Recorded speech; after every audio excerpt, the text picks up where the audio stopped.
एक अंधी भिखारिन मंदिर में आई। उसने भगवान की मूर्ति को अपना एकमात्र सेब अर्पित कर दिया। अप्रत्याशित रूप से भगवान बहुत भावुक हो गए। भगवान ने उसे एक तीसरी आंख का वरदान दे दिया। भिखारिन को पता चला कि इस तीसरी आंख में एक्स-रे जैसी देखने की शक्ति है। भगवान का धन्यवाद करने के लिए उसने कसम खाई कि वह बहुत पैसा कमाएगी और जरूरतमंद लोगों की मदद करेगी। फिर भिखारिन एक दुकान पर गई। यह पहली बार था जब उसने अपना चेहरा देखा। दुकान का सहायक जब उस अंधी औरत को आईने में देखते हुए देखता है तो तुरंत मजाक उड़ाते हुए हंस पड़ता है। तभी भिखारिन को एहसास होता है कि उसकी तीसरी आंख किसी और को दिखाई नहीं देती। उसने कुछ चांदी के सिक्के निकाले और कहा कि वह वहाँ पैसे कमाना चाहती है। तब दुकान का सहायक उसे एक मेज के पास ले गया। वहाँ एक स्थानीय गुंडे ने देखा कि वह अंधी है। उसने तुरंत योजना बनाई कि उससे उसका सारा पैसा ठग लिया जाए, लेकिन भिखारिन ने अपनी तीसरी आंख से पासों पर लिखे नंबर साफ साफ देख लिए थे। फिर उसने दांव लगाना शुरू किया। गुंडे को लगा कि भिखारिन कुछ नहीं देख सकती, इसलिए उसने चोरी छिपे पासों के नंबर बदल दिए। बाकी लोग भी गुंडे का साथ देते हुए उसी हिसाब से दांव लगाने लगे। जैसे ही गुंडा पासा खोलने वाला था, भिखारिन ने अपनी तीसरी आंख की शक्ति से नंबर फिर से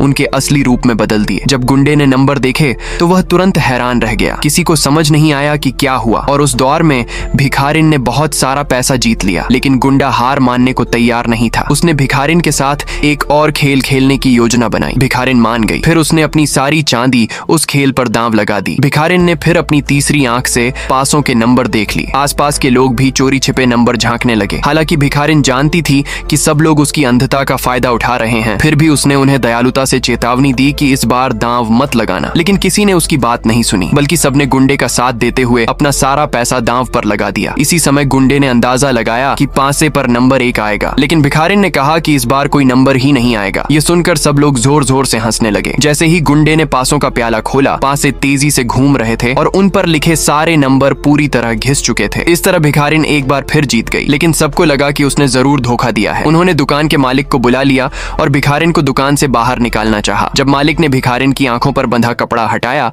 तो सब लोग खामोश रह गए।